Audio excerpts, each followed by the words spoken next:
What's good, y'all? Welcome back to the channel. Tonight we're going to be breaking down UFC Fight Night, Cannonier versus Imavov.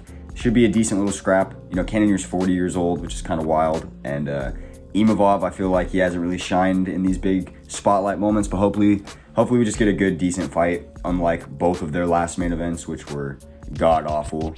Well, I guess Cannonier's wasn't that bad against Marvin. And just before we jump into the card, these are my stats for, you know, every fight on the year in the UFC. We're doing a little bit decent right now.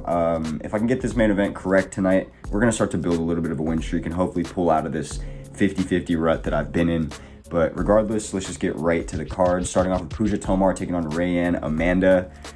Didn't watch too much film on these women, I'm going to be honest with you, but with what I did watch, it's really clear. I think Rayanne Amanda is going to get this fight to the ground, maybe try to force a rear naked choke, maybe even eventually lock one up. Who knows, but I do think that Rayanne Amanda is just going to find a way to win this fight. I almost want to say by a finish because Puja Tomar shows that she can get finished, but I think it's just going to go to a decision. I think Puja is going to be tough. Yeah, decision for Rayanne Amanda. Moving on up the card, Cody Stamann taking on Taylor Lapilus. Cody Stamann's a bit old.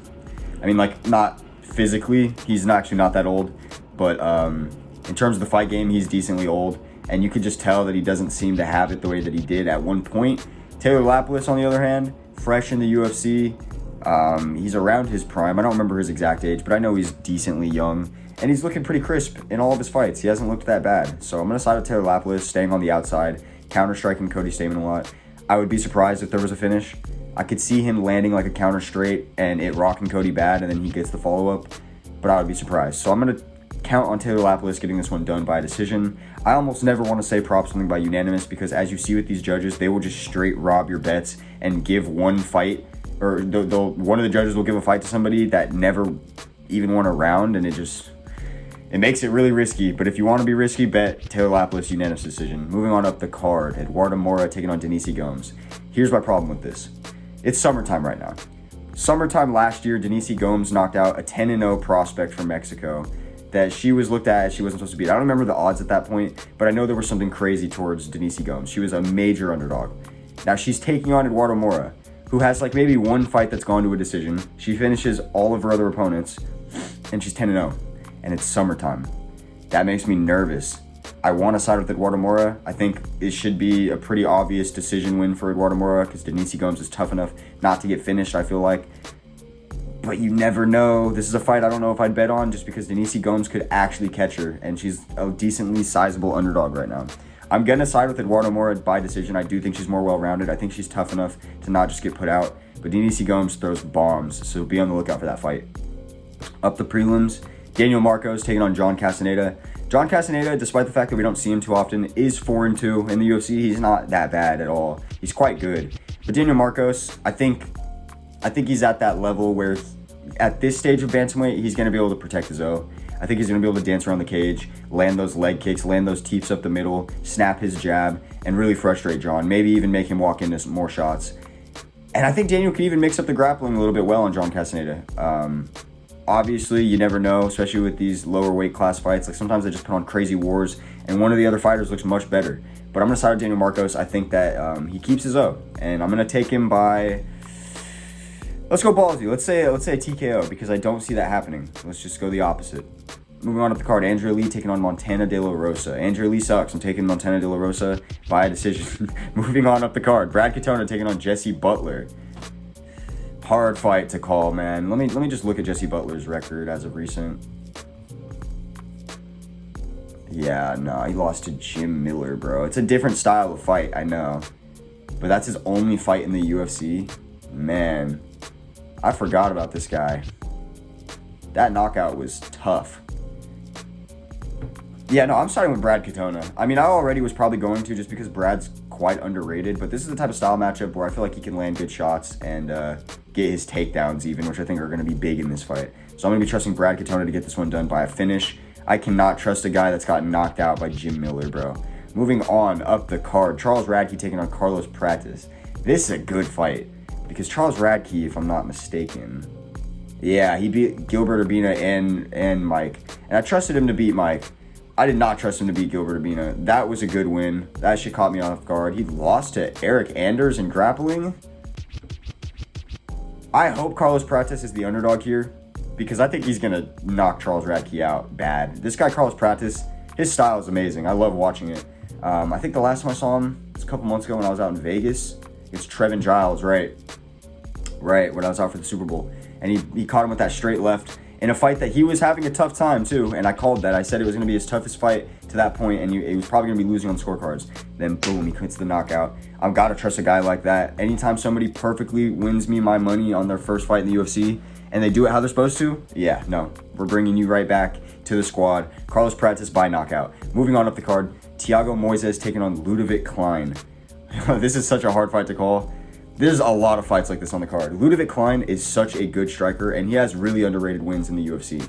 Thiago Moises, underrated grappler, I would say, but I don't think he's as much of a fighter as a lot of other people. And his biggest claim to fame was his split decision robbery over Bobby Green. I don't even remember if it was split. I just know it was a straight robbery, and it made me never like this guy. Now, Ludovic Klein, he has some weaknesses that Thiago can exploit with the gas tank, with the grappling pressure. And I think he might really make it a hard fight for Ludovic because he does have decent fight IQ. But I think Ludovic Klein's just going to out-damage Thiago Moises bad on the feet. I think there's going to be moments where they're standing up for too long, and Ludovic's going to make those moments really favor him, and it's going to outweigh any moments Thiago gets on the ground or up against the cage. Thiago's might have to come out here and make it like more of a dogfight, and then he might have a better chance. Do some Chase Hooper shit. Strike with the world-class striker.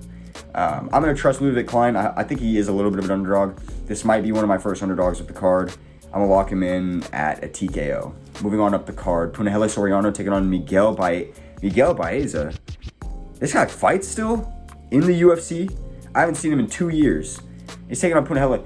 When was Puna's last fight? Why do I not remember Puna's either? The Dustin Stoltzfus. Where was I during that fight? In December, this motherfucker got choked. Craziness, man. Honestly, Puna has had an interesting run because, he's lost to Brendan Allen and Roman Kopylov, solid prospects. But then you lose to Nick Maximov and Dustin Stoltzfus.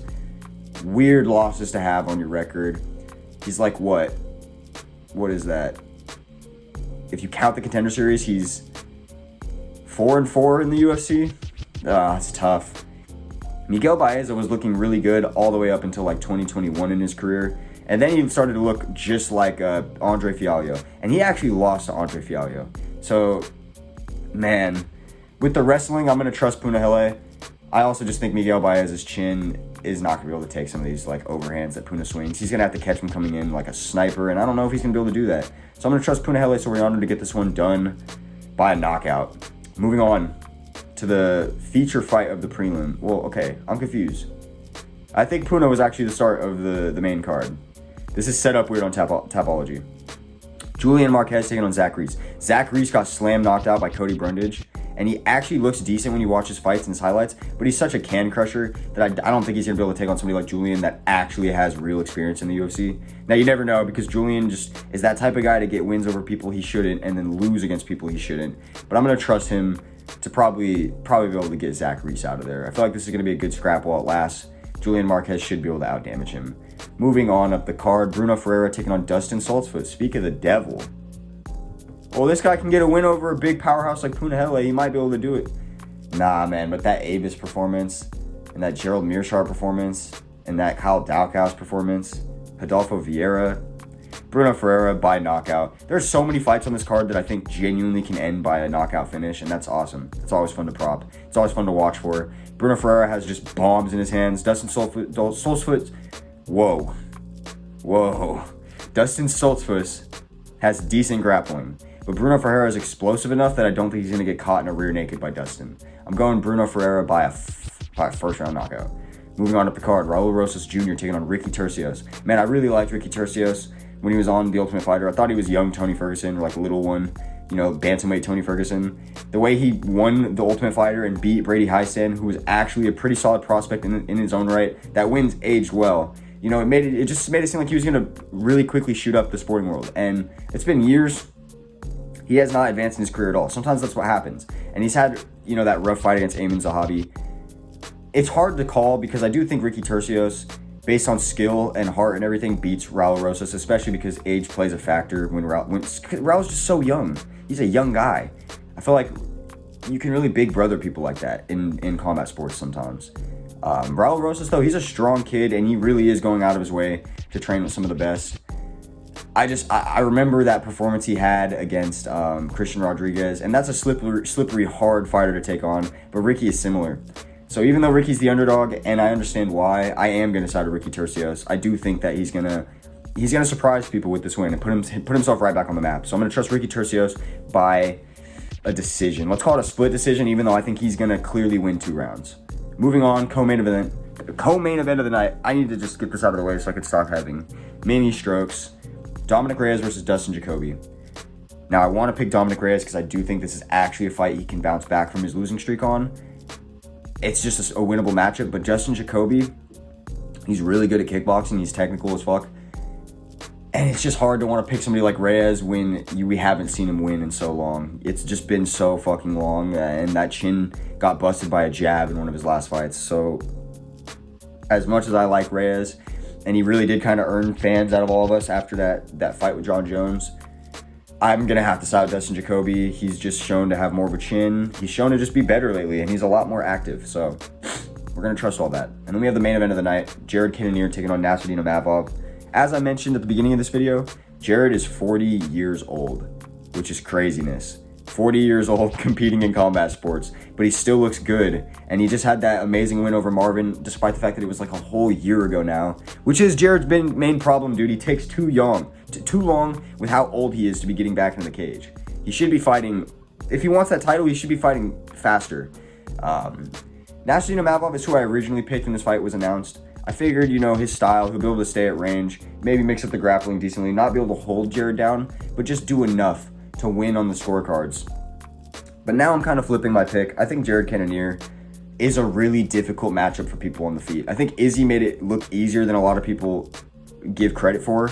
And even the Sean Strickland fight, even though I think Sean Strickland beat Jared Cannonier did enough. And honestly, that performance he didn't do enough to win. But what I'm saying is that performance looked way better than everybody else that fights Sean. They all just get caught in the trap and they move backwards and they get on their bike and they just get worn by that jab and the teep. But he didn't as much. He still lost that fucking fight, let's be real. But he did not get beaten the way everyone else gets beaten by Sean. And I do think that his style fits well against somebody like Nasruddin, who's not going to be able to really out-damage him on the feet unless he catches him just beautifully. And I don't see that happening. I think things would have to line up perfectly for Nasruddin. I'm going to trust Jared Cannonier to come in here, whip some mean leg kicks, and maybe throw some bombs. Nasruddin's tough. I could see it going to a decision. The problem is when Jared starts landing on you flush, it's who eats that, And I do think he's going to find a way to corner Nasruddin and land on him flush a couple of times up against the cage or something. So I'm going to trust Jared Cannonier to get this one done. It's risky on the prop. I might go knockout. If you want to go decision, be my guest. I could see either or. But that's going to be my picks for tonight. Let's hope we can build this main event streak back up. And yeah, I'll catch y'all when the fights end.